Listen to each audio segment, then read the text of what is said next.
vai se dar mais e não consegue se dar. Não é culpa tua, não é culpa nossa.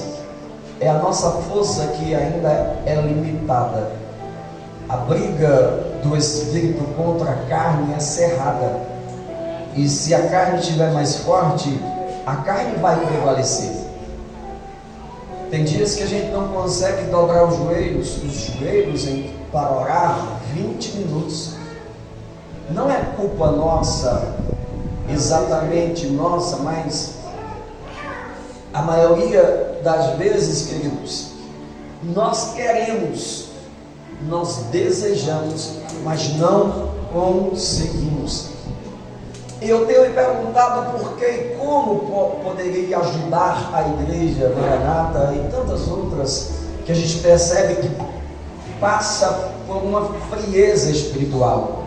Eu sei que você deve conhecer alguém que já foi uma benção, mas que hoje está passando por um período de frieza espiritual, senhor. E às vezes nós julgamos, não compreendemos, não sabemos as lutas, os embates que ele enfrenta, as intempéries da vida, e a gente não sabe ajudá-lo, não temos uma ferramenta para tentar ajudar os nossos irmãos.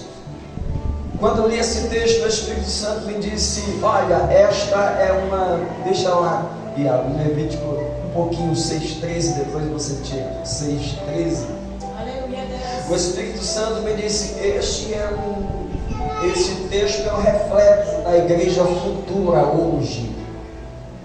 Porque o texto fala que há um altar do Senhor e que no altar tinha fogo, mas para que o fogo não pudesse se apagar, o sacerdote precisaria acendê-lo toda manhã, e ele fazia. Eu quero, em nome de Jesus, rapidamente pontuar 4 personagens aqui que está no texto de Levítico, ou 4 pontos, 4 parágrafos, como você quiser. Existe aqui o sacerdote, existe aqui o altar, e existe o fogo, sim ou não? E mais um terceiro, que é a cinza sobre o altar. Tá? O que é que esse texto fala, ou profeticamente, o que é que esse texto tem alguma coisa a ver comigo, igreja, nos seus dias de hoje? Eu vou te provar que esse sacerdote aqui de Levítico, que na época era representado, irmãos, por o povo judeu, e que não tinha na época nada a ver com a igreja hoje, cristã, mas que é um espelho, um reflexo da igreja futura, e que nós temos hoje, irmãos, como um exemplo fundamental para que nós não possamos deixar o fogo do Espírito Santo se apagar em nós. Sabe aquele dia que você acorda dizendo: hoje eu vou para a igreja, acorda ouvindo o hino da harpa, não sei o hino que você gosta, você glorifica, você adora, mas chega o meio-dia, parece que você não está com aquela mesma vontade do qual você acordara, e vai chegando o horário do culto, parece que aquela vontade vai desaparecendo, você vai ficando morno, você começa a pensar: estava quente de manhã, estava animado na unção, mas por que esse início de depressão? Por que essa tristeza? Por que este desânimo? Talvez o fogo que está no teu altar não durará o dia inteiro. Vou repetir: talvez o fogo que estava no teu altar foi acendido de manhã, mas não durara, porque talvez tinha algo, irmãos, no altar que apagara, contribuiu para que a lenha, o fogo não pudesse permanecer aceso.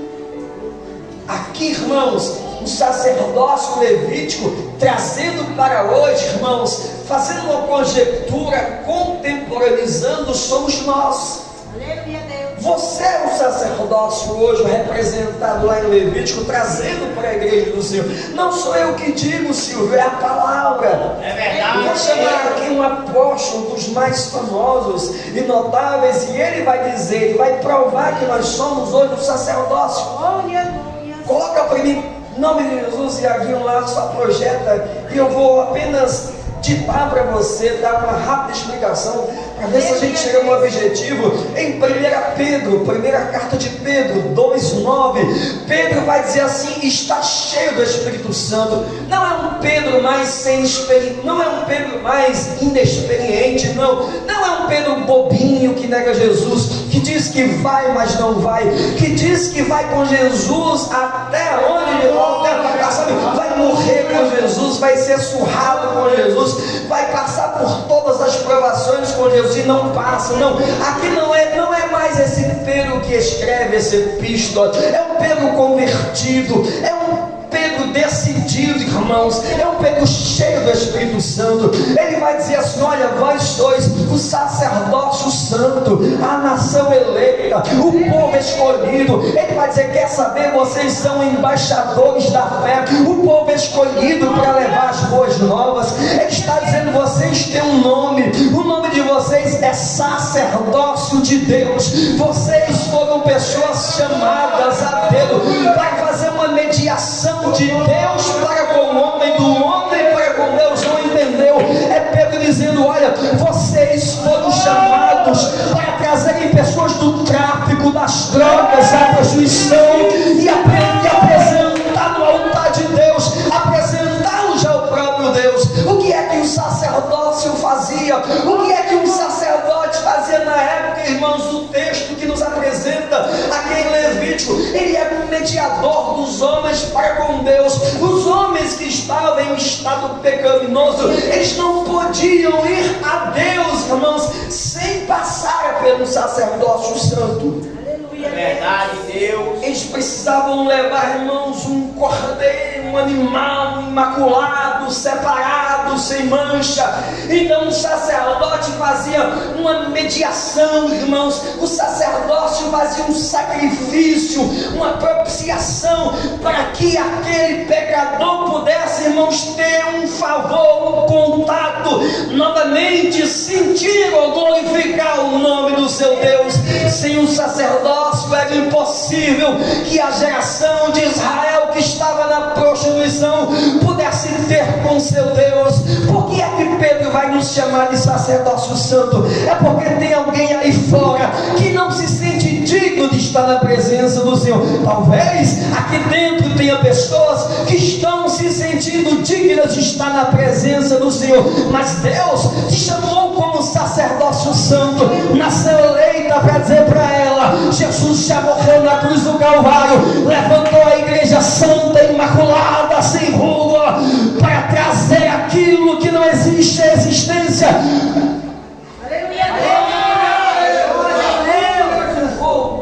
Vou parar muito aqui, porque senão a gente não chega no objetivo. Mas o interessante é que Pedro também vai dizer: vós sois embaixadores de Deus. Isso é fantástico. Falei aqui domingo passado que em cada país existe uma embaixada. Por exemplo, no Brasil existe uma embaixada japonesa, pequenininha, mas a partir do momento que você pisa na embaixada japonesa, mesmo sendo no Brasil, você está no Japão. Lá, irmãos, na França existe uma embaixada chinesa. Mesmo, irmãos, na França sendo tão grande, a partir do momento que alguém pisa na embaixada chinesa na França, ele está em solo chinês. O que é que Pedro está dizendo? Vós sois embaixadores da fé.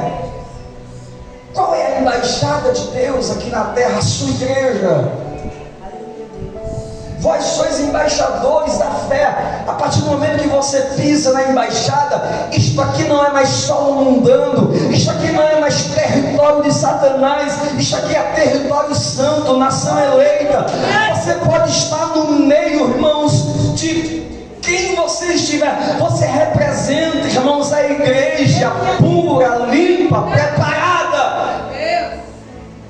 Você pode trazer quem está fora da embaixada para dentro.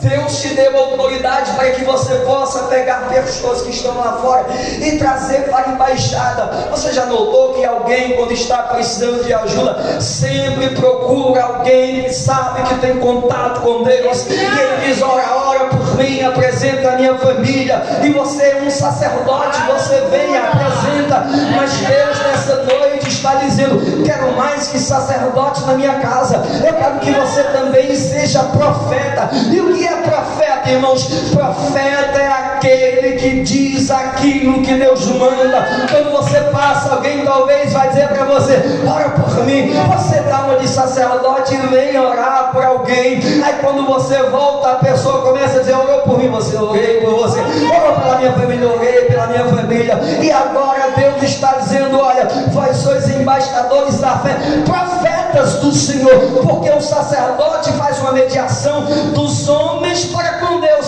e o profeta fala aquilo que Deus manda, irmãos, falar para o seu povo. Então Deus está nessa noite dizendo: eu quero te dar autoridade nesta terra. Para quê? Para que você possa vir para a igreja, e se alguém pediu para você orar, ore por ela. Mas quando você for saindo de perto dela, seja profeta, diga: faz a tua parte, que eu faço a minha. Sai do pecado, larga as drogas, larga a prostituição, sai desta vida bagunçada, que Deus vai fazer alguma coisa. Glória a Deus. Glória a Deus. Aleluia a Deus. Pedro apresenta dizendo: olha, vocês são o sacerdócio. Agora, irmãos, se eu não consigo acender o fogo no altar, se não tem fogo no altar, eu não consigo profetizar, eu não consigo ser sacerdote. Na verdade, eu não consigo nem me ajudar. Tá, então Pedro está dizendo: vocês são o sacerdócio santo. Pastor, e o altar? O que simboliza o altar em mim? Aleluia, Jesus. Se eu sou sacerdócio, eu também tenho um altar. Sim ou não? Sim. Em 1 Coríntios capítulo 6, versículo 19, Paulo vai dizer assim claramente, não precisa nem a gente esmiuçar: vós sois templo do Espírito de Deus. Aleluia, Deus. Não sabeis que vós sois templo do Espírito Santo? Então, se nós somos templo do Espírito Santo, há um altar em nós. Eu sou sacerdócio santo. Qual é o meu altar? A minha vida é o meu altar. O que apresento? Na verdade, irmãos, minuciosamente, o meu altar é o meu coração. Glória a Deus. O que nós temos colocado no nosso altar? Porque a palavra diz que a boca fala daquilo que o coração está cheio. Então, se colocamos coisas vãs, menosprezíveis, sujas no nosso altar, teremos pão imundo para lançar aqueles que estão com fome. Se eu sou templo do Espírito Santo, o meu altar é a minha vida, é o meu coração, é a minha alma, é o meu espírito. Pastor, o que é o fogo? O que representa o fogo? Deixa eu correr. Em Mateus capítulo 5, versículo 14 e 15, Jesus vai dizer: vós sois a luz do mundo. Não se pode apagar uma luz, irmãos. Aí ele vai dizer: olha, não se pode apagar na verdade ele vai dizer um candeeiro. Não se coloca uma vasilha, um recipiente em cima de um candeeiro, de uma luz. Por quê? Porque o objetivo é clarear, é iluminar. Então se coloca no velador. Irmãos, olha para mim, na época de Jesus não tinha luz elétrica, não tinha essa tecnologia. Então Jesus, quando fala da luz, está falando de uma lamparina. está falando de um objeto, uma vasilha que possui azeite dentro. E se possuísse azeite dentro, dava para se acender, colocar fogo. Ela durava muito tempo e clareava, fazia luz para aqueles que estavam em trevas. O que é o fogo, irmãos, em mim? Se a minha vida é o meu altar, se eu sou o sacerdócio, o que é o fogo? É a presença do Espírito Santo. Aleluia, Deus. Se eu não tenho azeite, eu não tenho fogo.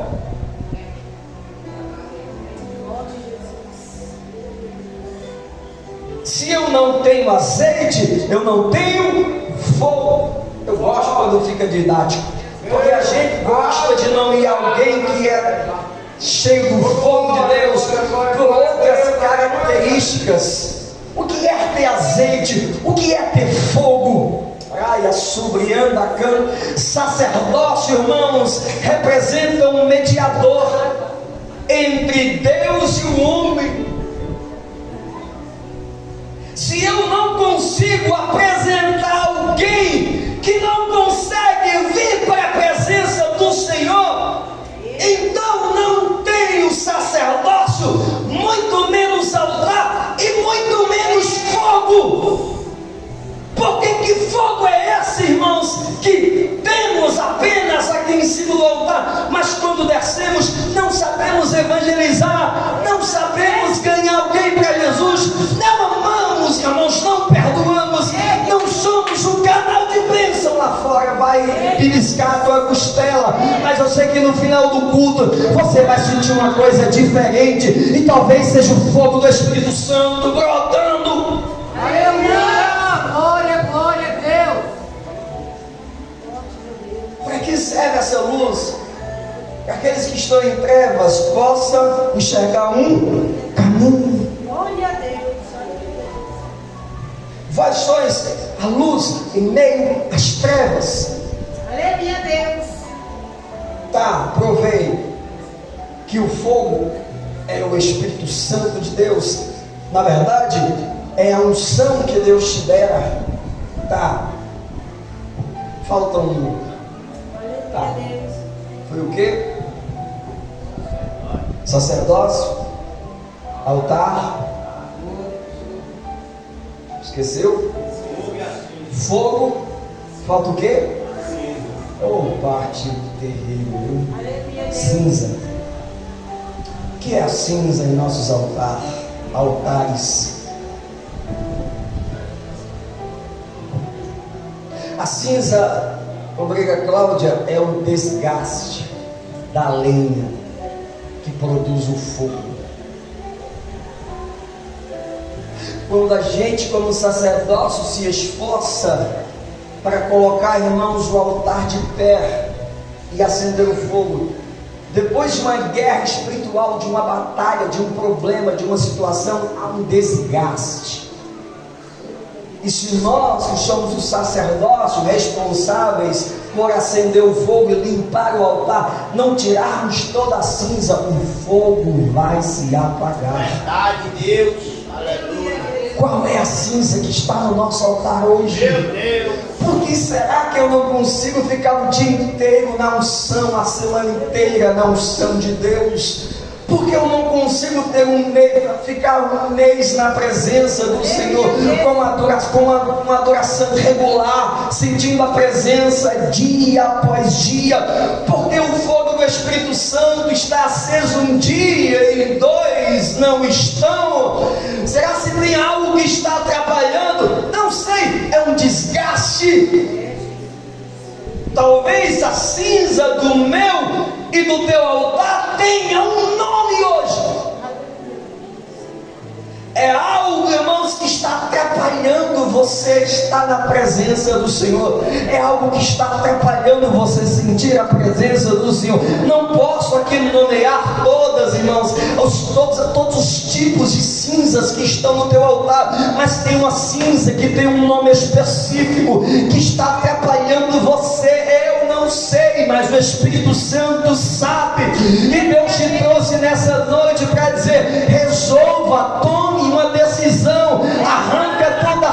cinza. Eu sei que não vai ser fácil, porque mexer com cinza não é fácil. Você tenta tirar e ela não sai de toda ao todo, irmãos. Ela sempre volta para o mesmo lugar. É chata de tirar, mas o sacerdócio perseverava, limpava o altar, não deixava nem sequer um vestígio de cinza. E quando ele colocava lenha, colocava azeite, não dava trabalho para o fogo pegar. Não entendeu? Vou esmiuçar. Irmãos, quando você está cheio da presença, não é necessário ter um cantor famoso aqui na igreja para você começar a glorificar. Não é necessário ter um pregador eloquente, não é necessário ter um pregador famoso no YouTube. Você entra na casa de Deus, alguém começa a cantar o hino da harpa, você já começa a pular, já começa a fazer esse movimento estranho. Por quê? Porque você não sente a presença aqui dentro da igreja. Você já veio cheio dela quando saiu de casa. Tira a cinza, porque aqui na igreja não dá tempo suficiente para arrancar. Mas chega em casa hoje, faz uma varredura dentro de casa, começa a pegar cinza e diz: isto não serve, eu não quero mais isso, isto está me atrapalhando, eu não aceito mais esta cinza produzir frieza espiritual.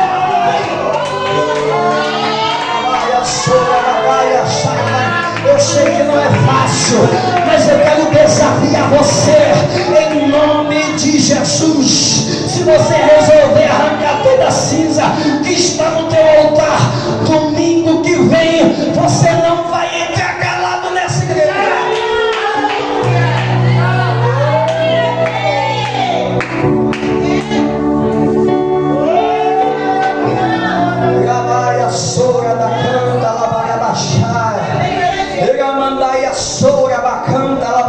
A cinza pode ser, irmãos, desculpa, mas vai beliscar a costela. A cinza pode ser alguém que está falando para você, porque ainda está indo para aquele lugar, não aconteceu nada, aquela igreja não tem futuro, aquele pastor não é de Deus. Aí, irmãos, você vai olhar e vai dizer: isto não serve para que o meu altar possa ficar aceso.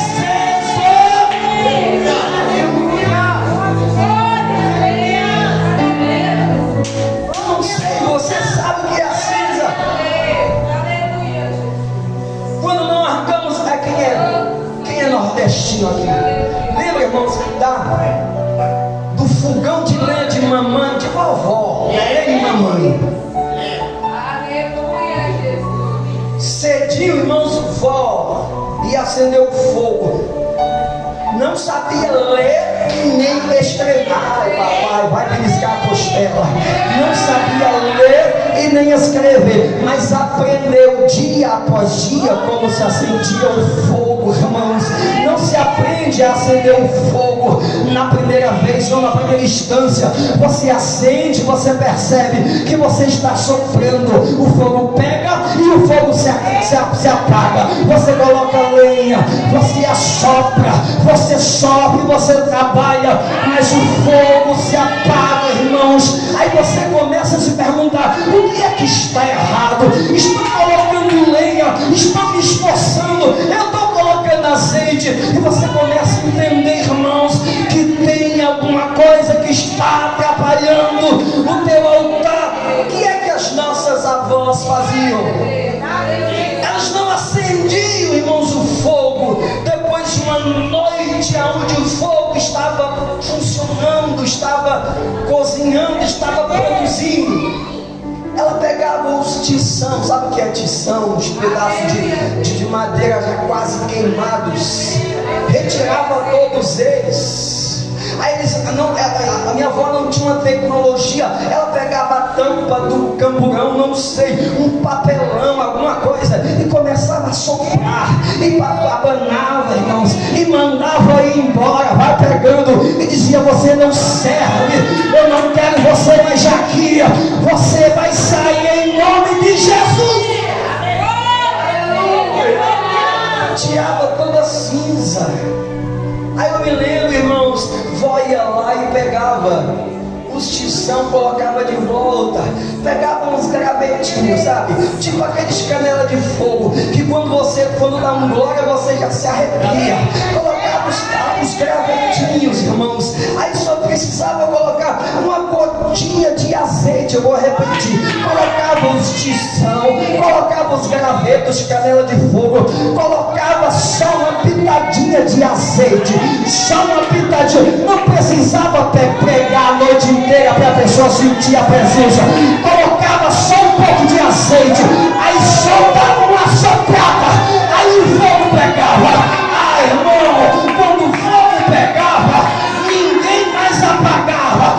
Vento passava, tempestade passava, luta, provação, deserto, mas o fogo do altar não se apagaria.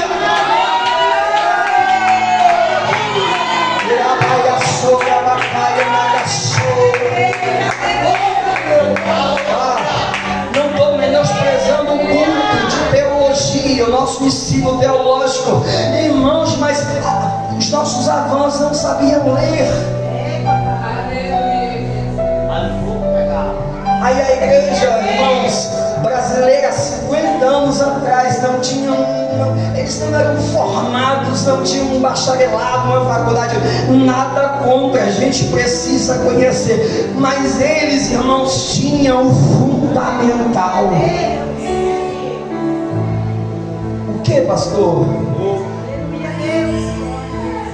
Se a palavra está dizendo que eu tenho que achar, identificar a cinza que está me atrapalhando o que, irmãos? O meu ministério, a minha vida espiritual. E quer saber, irmãos, a realidade nós sabemos. Não, você sabe. Você enxerga a cinza. Você sabe exatamente aonde está a cinza.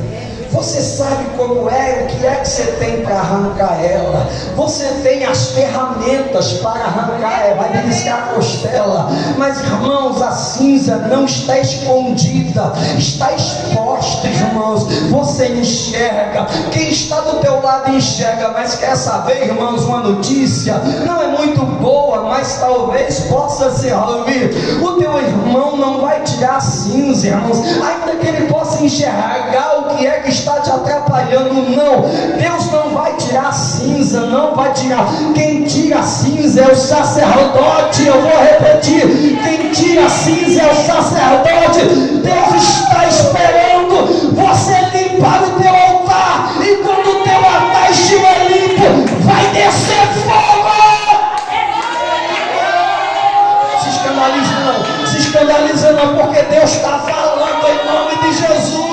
Talvez você possa sair deste culto dizendo: Deus falou comigo, a palavra estava chata, aquele pastor careca resolveu gritar hoje. Ele não grita muito, mas hoje foi um escândalo naquela igreja. Não estou nem aí, irmãos. Você vai sair de culto, mas quando você chegar em casa, o Espírito Santo vai bater aqui dentro de você e vai dizer: está aqui a cinza.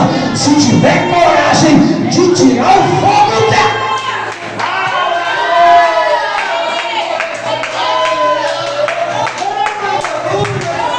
Não, papai, talvez não possa lotar, porque aqui não tem chave da vitória, não tem tijolo ungido, não tem vassoura ungida, não tem campanha não, o mês inteiro não tem campanha, mas tem presença, tem sacerdócio, tem altar, tem fogo do Espírito Santo. Tem alguém que está sentindo essa presença? Será que é só eu?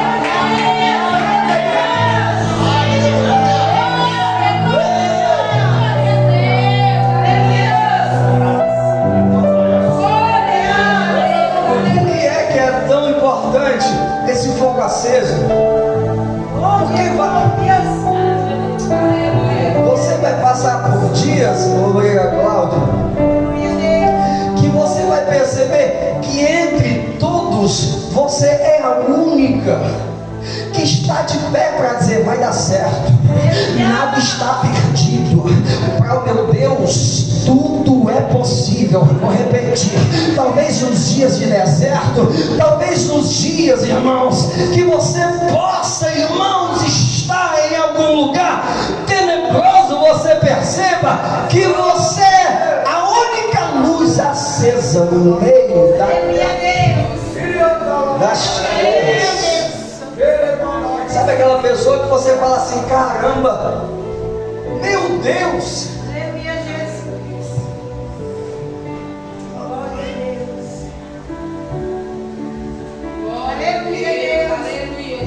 a pessoa passa por cada deserto, por cada situação, por cada provação, por cada humilhação, mas está lá no culto, dando glória. Você não acha motivos para ela glorificar. Por quê? Porque você procura motivos terrenos, irmãos. Mas quem é cheio do Espírito Santo, se tem fogo no altar, não é necessário, irmãos, que ela possa estar vencendo, prevalecendo aqui na terra. Independente da situação, ela está glorificando.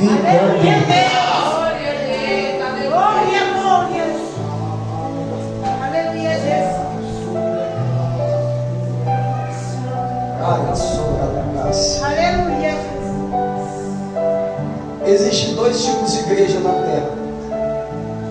Não eu digo, mas a palavra. Jesus, quando conta a parábola das 10 virgens em Mateus 25:1, ele diz que há 5 prudentes e 5 loucas. Tá, as 5 loucas são o contrário de prudentes. Eu vou repetir. Jesus está dizendo, olha, contando a parábola das virgens, as virgens são separadas para o noivo. Está ali a igreja, irmãos, que é chamada de noiva, está sendo preparada para o noivo. Jesus diz, há 10 virgens separadas, irmãos, não são ímpias. Aqui Jesus fala da igreja, nós. Há 5 prudentes e 5 loucas, 5 imprudentes. As prudentes, irmãos, estão com as suas lamparinas com azeite preparadas. E as imprudentes, elas estão com as suas lamparinas, mas não tem azeite. Vou esmiuçar. Ela é sacerdócio. Ela tem um altar, vasilha para o azeite. Por que é que não tem fogo? Por que é que são imprudentes e loucas? Porque falta azeite.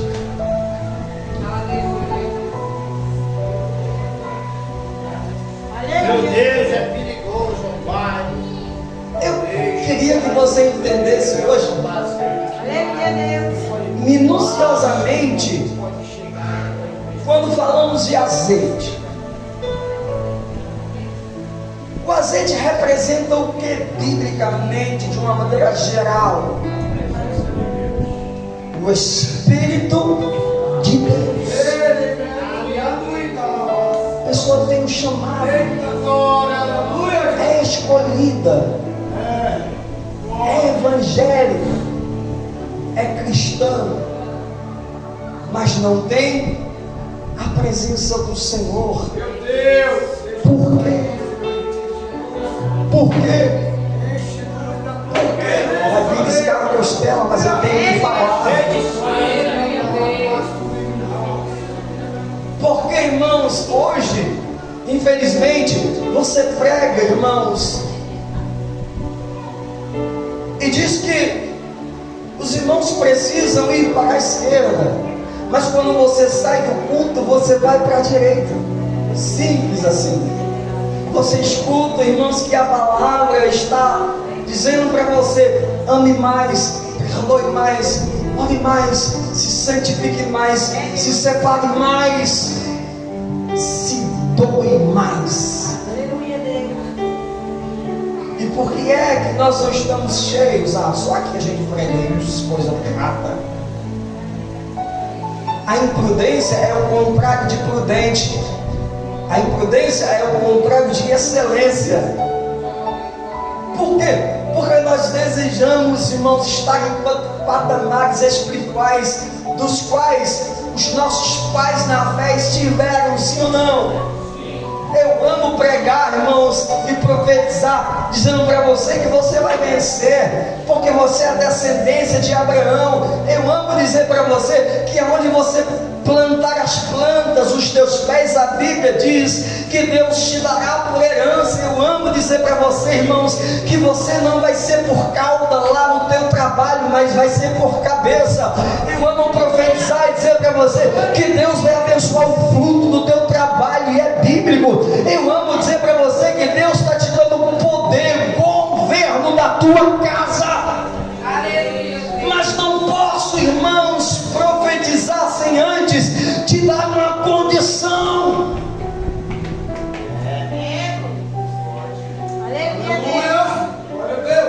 O sacerdote, vai lá, já estou terminando, não produz azeite.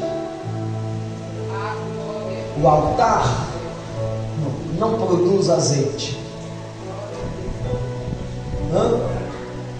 Só quem pode produzir azeite espiritualmente é o Espírito de Deus. Glória a Deus. Ah, Jesus. Aleluia. Eu já Denise hoje, mas o Silvio, essa palavra é chata. Irmãos, aí não adianta muito, irmão. Senhor, eu quero, eu desejo. Não adianta muito. Deus vai te encher com o Espírito Santo quando, irmãos, entender que você está falando mais com as tuas atitudes do que com as tuas palavras. Quando o Espírito Santo, irmãos, estiver entendendo que você está indo para a direita, quando Cristo te manda para a direita, o Espírito Santo vai vigiar você, irmãos, e vai perceber se você está amando quando você prega, que diz que tem que amar. Eu vou repetir: o Espírito Santo, irmãos, está vigiando, irmãos. Muitos dizem que a gente tem que perdoar, amar, se doar. Aleluia. Mas com atitudes nós fazemos o contrário. Tá, acabei aqui a introdução. Chega, Jeová, chega. O povo tá com a cara feia, Jeová. Me dá graça que eu vou profetizar agora. 10 minutos, vai lá. Diga, entendeu? Diga, entendeu? Entendeu que você é o sacerdócio, o teu altar é a tua vida. O fogo, irmãos, o Espírito Santo só vai descer se você obedecer a palavra de Deus. Para quê? Porque sem obedecer a palavra, a cinza não vai sair.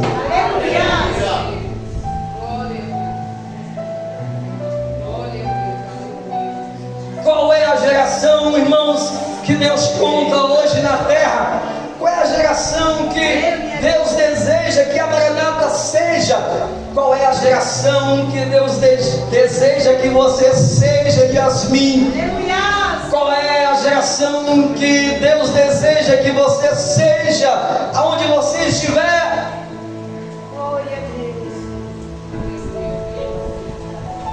Eu vou te dar um exemplo. Em 1 Reis, não precisa projetar, mas em 1 Reis capítulo 17 e capítulo 18, a Bíblia diz que o povo de Israel se encontra em completa idolatria, em completa prostituição, e o guia espiritual é Acabe, profano, que toma para si uma mulher chamada Jezabel. A primeira coisa que ela faz é derrubar os templos de adoração a Yahvé. A segunda coisa que ela faz é destruir os profetas verdadeiros de Deus. Aqueles que se corromperam, ela traz para a sua mesa. Aqueles irmãos que resolveram vender o seu chamado, trocar o seu chamado por pratos de lentilha, ela não destrói, ela traz para a mesa dela. Destrói apenas, irmãos, quem não aceita participar.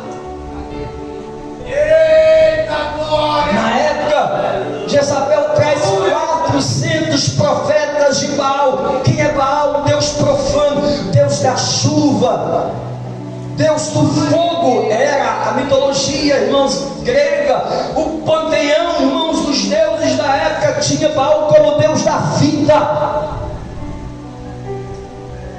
Jezabel traz sacerdotes para implantar o culto a Baal em Israel. Jezabel também traz 450 profetisas de Azera, que a mitologia diz que era a esposa de Baal. Quem é essa deusa? É também chamada de Astarote, a deusa da fertilidade, a deusa da profanação e da orgia.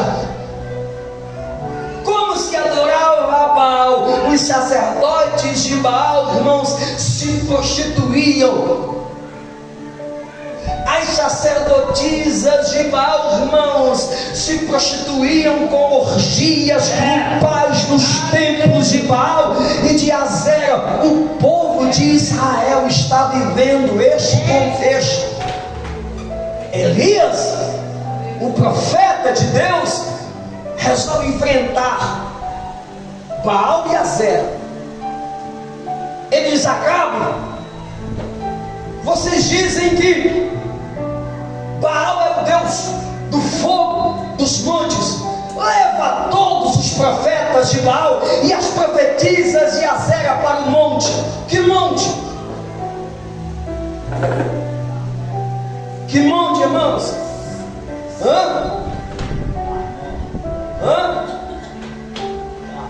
Que monte? O que é Carmelo? Não deixa pra lá, vai pro monte. Todo Israel, já estou terminando. Todo Israel está em volta de Elias e os 850 profetas e profetisas de Azera. Elias vai dizer: vamos fazer o seguinte, eu oferecerei um holocausto para o meu Deus, e vocês oferecerão um holocausto para Baal. O Deus que descer com fogo fica provado hoje que este é o Deus de Israel. Acabe concorda. Acabe manda chamar todo Israel. Pega isso. Todo Israel, a Cláudia, está em volta. Está no Monte Carmelo. A Bíblia diz que Elias vai dizer assim: ofereçam vocês primeiro sacrifício. Os profetas de Baal começam a pular, se mutilar, a rodarem, a gritarem, a invocarem Baal, e Baal não responde. A Bíblia diz que o profeta Elias está desdenhando, irmãos, está debochando dos profetas de Baal, está dizendo: cadê Baal que não responde? Viajou, está de férias. A Bíblia diz que eles ficam, irmãos, talvez das 7 da manhã até as 14 da tarde, Deus e Baal não responde. É muito tempo.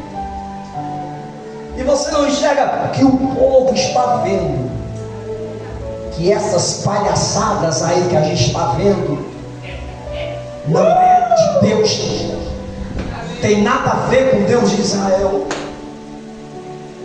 Você precisa fazer 1001 coisas para que Deus possa realizar o que você quer. Vai beliscar a tua costela, aí depois que não acontece, irmãos, nada, Elias vai dizer: chegai-vos a mim, ó Israel. O cabelo está arrepiando, Jeová, quando arrepiou Jeová. Irmãos, a história diz, escuta isso, Daniel, a história diz que quando os profetas de Baal estavam pulando em volta do altar, irmãos, faziam rego em volta do altar de Baal, forravam com crianças, com bebês humanos, eram sacrificados a Baal e a Azera. Crianças geradas pelos sacerdotes e sacerdotisas de Baal forravam o altar com bebês, crianças, irmãos, e faziam um rego em volta, colocavam azeite, irmãos. Quando os profetas de Baal estavam pulando, alguém ia lá, irmãos, sem que ninguém notasse, e acendia, irmãos, o azeite, colocava fogo, o fogo levantava e o povo começava a pular. Israel era enganado. Fogo extremo. Elias estava dizendo: vou provar quem é o Deus de Israel. Se você viesse do mundo. Elias vai dizer: chega, agora é a minha vez.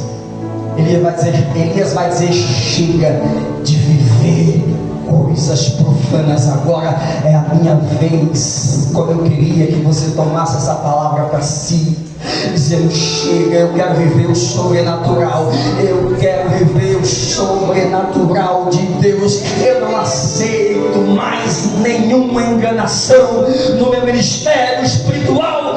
Eu quero Deus verdadeiramente.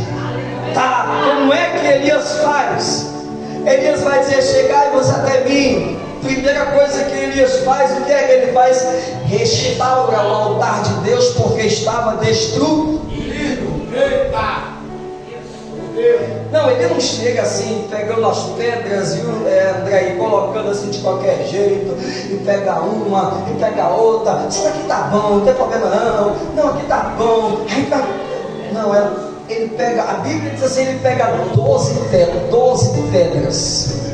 Minuciosamente ele pega 12 pedras, e a Bíblia diz que representava as 12 tribos de Israel. Aí o texto vai dizer: 12 pedras que representavam as tribos de Israel, assim como a palavra de Deus ordenara, conforme a palavra de Deus mandara, não do jeito dele, da maneira que está escrito. Ele levantou o altar de Deus, estava destruído, colocou lenha. Está aqui, irmãos, agora o sacrifício. Ele não pega o sacrifício e joga em cima, não, porque a Bíblia diz que se você vem sacrificar alguma coisa ao altar, e se você lembrar que está intrigado com teu irmão, larga o teu sacrifício. Meu Deus, não sei, não vai voltar mais. É perigoso você não voltar mais, porque senão Deus não manda fogo. Jeová está terminando, Jeová me ajuda. Antes, irmãos, de colocar fogo, Elias vai mandar fazer igualzinho os que faziam no altar de Baal. E aí, irmãos, o sacerdote está dizendo assim: vai colocar azeite, vai fazer igual. A gente não copia nada aqui. Nada do mundo serve para o altar de Deus. Está todo mundo olhando e vai dizer: deixa eu ver se vai colocar azeite. Ele diz assim: coloca água. O quê? Mas não tem água, nem está chovendo, Elias. A água que a gente tem só dá para nós e para os nossos filhos. Se a gente colocar, morreremos de... falar que teve dias que Deus se chamou e eu estou tão cansado.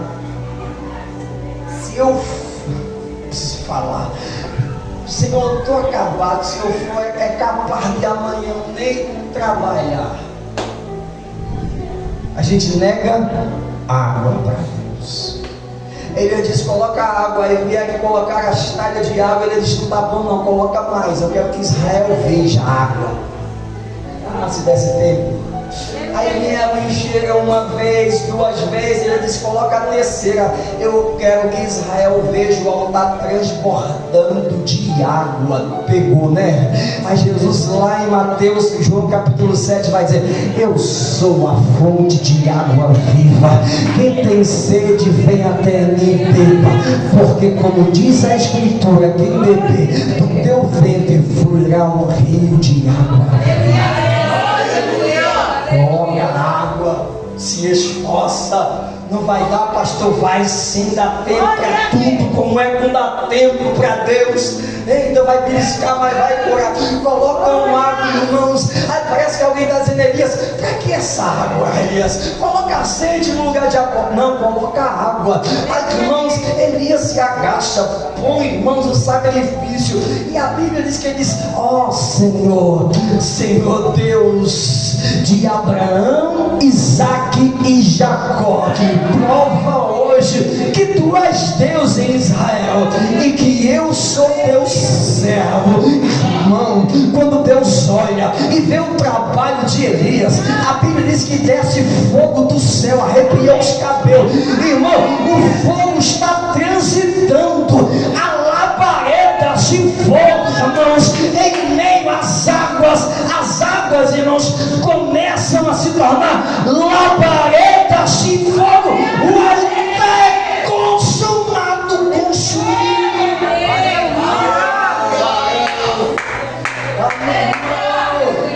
Elias está dizendo assim: olha, a gente não precisa dar jeitinho para o fogo pegar, não. A gente não precisa, irmãos, que venha um pregador lá da Bahia para botar fogo, não. A gente sabe como é que faz para tocar fogo no altar.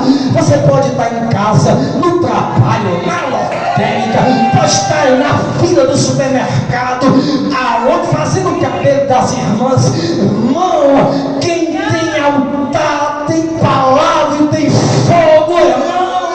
Não precisa dar jeitinho. Fica de pé. Meu Deus. Glória a Deus. Aleluia, papai. Glória. Aleluia. Glória a Deus. A Bíblia diz que todo Israel se prostra e diz: só o Senhor é Deus, só o Senhor é Deus, só o Senhor é Deus. Aleluia. Elias vai dizer: toma espadas, matai os profetas de Baal, porque a lei mosaica diz que quem oferecesse crianças como sacrifício vivo em algum altar seriam dignos de morte. Elias manda, irmãos, matar os profetas de Baal. O povo mata o Ovelha Cláudia. Irmãos, o cenário está montado, a igreja está de pé, irmãos, tem altar, tem fogo. O que Elias queria, irmãos? Um avivamento em Israel. O que é que Elias queria, irmã Denise? Elias queria que quando aquele culto pentecostal acabasse, Israel, irmãos, saísse em meio às ruas, irmãos, de Israel, derrubando todo altar de Baal, derrubando toda a casa de Astarote, derrubando, irmãos, toda a idolatria profanada por aquele casal cão. Não. Há um culto pentecostal. Para mim, e dizem alguns historiadores, grandes pensadores, de envergadura espiritual renomada, que aquele desde o Êxodo foi o segundo maior avivamento de Israel. Eu não concordo. Aquilo foi um culto extraordinário. Mas quando chega o capítulo 19, Jezabel manda um recado para Elias e diz: amanhã mesmo eu vou matar você. E o povo, Micael, e o povo que estava no culto, a Bíblia diz no final do capítulo 18 que depois que o povo sai daquele culto, todos voltaram damas para as suas casas e continuaram vivendo a sua vida, medíocre, rasa, fria, morna. A decepção foi tão grande, já preguei muito, que Elias entrou dentro da caverna porque estava com medo de Jezabel. Não. Elias não estava com medo de Jezabel.